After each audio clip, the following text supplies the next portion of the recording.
Quick rundown of what I would do in between races with my Hobbies E819RS.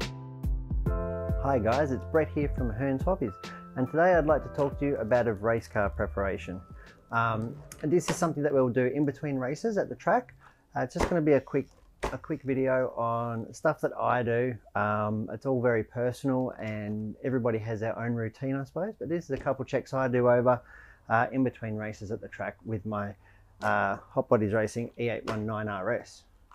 Alright, so the first thing I'll do after a race is obviously come off the driver's stand and pick the car up from the track. Now the first thing I will check is I'll lift up the body while I'm walking back to the pits, and I will be checking the temperature of the motor. Now this is something that you can just do with your finger, and that'll just give you a rough indication of the performance. If you've overexerted it, or you think it's got more left in it to give, or just general wear and tear, and a good guide to how it's going, because an overheated motor tells you that you've got to back off some of your settings. Then when I get back to the pits, the first thing I do obviously is take the body off, and then I'll have a quick bounce of the car on the bench and check over, make sure that there's no horrible noises or anything. Of course, this is all on the assumption that you haven't crashed the car too badly, you've actually finished the race, come back, you've noticed no problems. So then the first thing I will do when I come back to the pits is I'll get the battery out of it.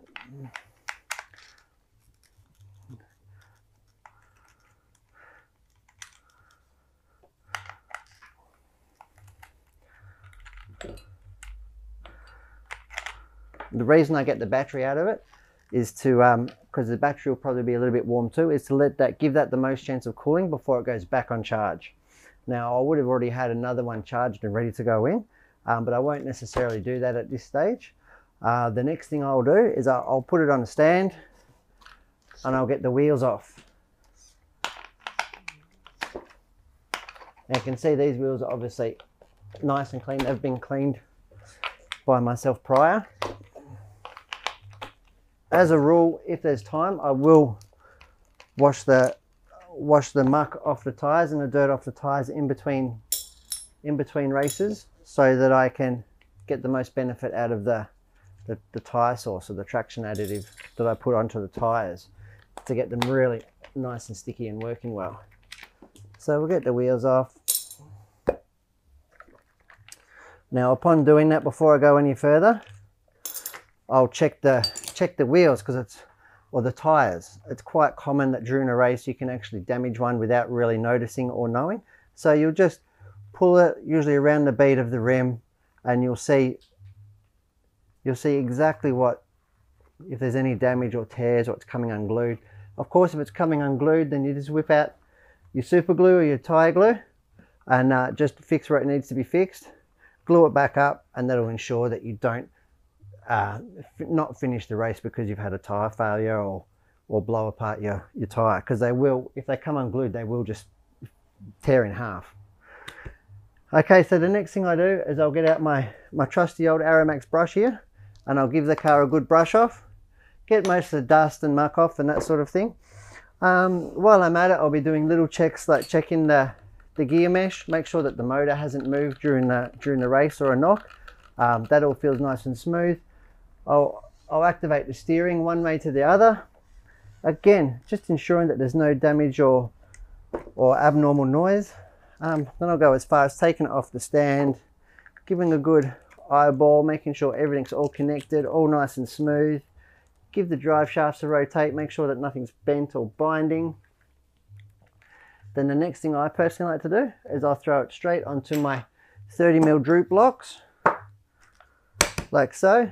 I'll put it usually under the C, what we call the C block, and under the B block of the car, the sort of middle 2/3 of the chassis where it's not buckled or warped or anything. And then I'll get my droop gauge out, which is this one here, and I will be double checking my droop settings. And I'll do that with the steering in a straight on position. And the reason I do that is just to make sure that nothing has moved when I've rolled or anything. So we know that that one there's 30mm.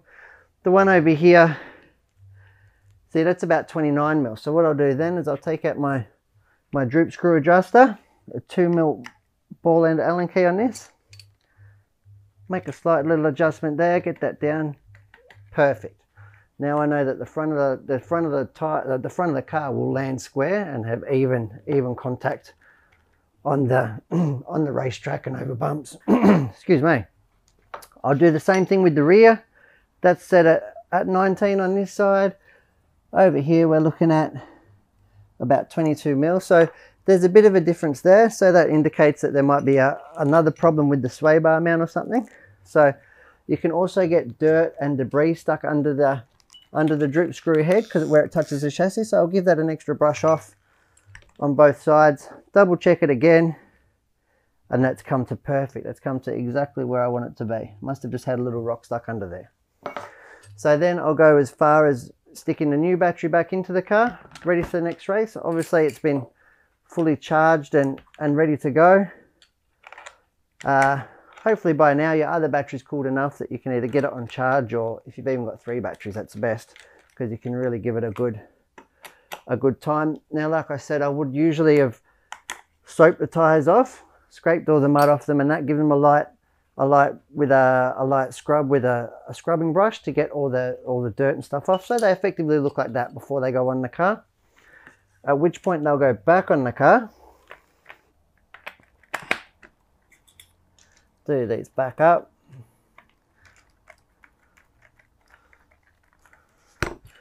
Trusty 9 steps wheel wrench. So versatile, that one. Got these fantastic looking Performer wheel stickers on these new tyres that we've been testing lately with great results. Get this rear one on. Fantastic. There we go.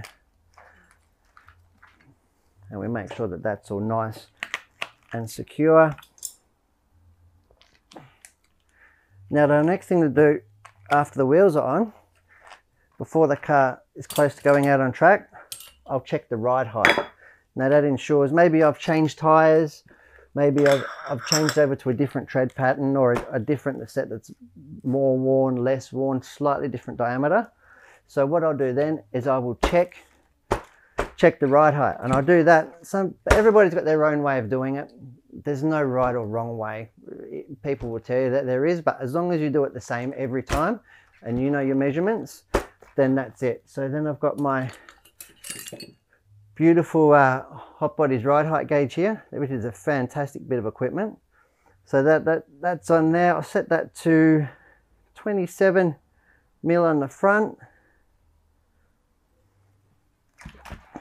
So the only thing that's missing from this car now is the body. I can see now that these tyres are a bit smaller than the last one, so I'll actually add a little bit of preload on there. The same each side. Squash it down again, let it come up. Oh, it's still a little bit low. A tiny little bit more. And there we go, that is perfect. That's coming all the way under the car without it rocking. So that's the front ride height. The rear one, I go with a setting of 28 mil on this. The other footnote would be that I would do it always on a piece of glass, on a nice hard surface, not on the pit mat, but we'll work with what we can work with in the studio today. 28 mil, perfect. It's a little bit high, so bring it down just a fraction on the back. And you want to check it somewhere under the chassis where it's not worn. Make sure there's no clumps of mud or anything on there. Now the next thing I'll do is I'll check the cambers on the car. Now I do that just with a really simple square set gauge, and this is fantastic tool by Aromax. It's really hardy, really well finished, and it gives real accurate indication of what you're doing in between races. So for this one, I'm not looking to change any settings. I'm looking for 2 degrees on the back, which I've got perfectly on that side. Well, over here's out a little bit, so I'll grab my 5mm turnbuckle wrench. Looks like it needs another 1/2 degree here.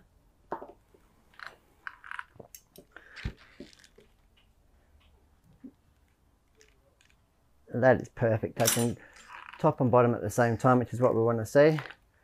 Then we'll come back. I'm going to check the camber on the front now. The front I usually run 1 degree on these cars, because I've got so much caster. And having so much caster, you really need to ensure that the steering is straight, otherwise it will throw your camber settings completely out. Fantastic. So now we've checked the camber. So we've checked the droop, we've checked the ride height, we've checked the camber, so we know that the car's all straight and square now. The last thing that I would do, hopefully we've got a good half an hour, 20 minutes before the start of the race. That's the time when I would apply my TDK tyre sauce.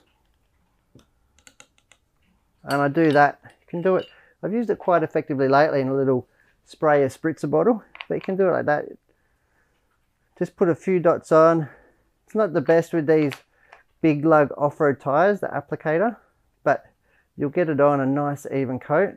You really don't need too much on these, you just need, I go as far as rubbing it all on, and then to ensure that it dries off in time, because if it doesn't dry off in time, it means it hasn't worked properly. Now you can use tyre warmers to sort of speed up the process a bit, or ensure that it's working, which in winter is probably a good idea. But as long as you've got half an hour up your sleeve, you should have enough time to let them air dry. Then I'll grab a cloth and I'll just dab to ensure there's no drips or marks. Perfectly safe and sound to get on your hands, this stuff. It's the beauty in the TDK tyre sauce. So obviously I'll do that on all four. I'll let it sit. I'll put the body on and I'm ready for my race to be called. That is a quick rundown of what I would do in between races with my Hot Bodies E819 RS. Thanks for watching, guys.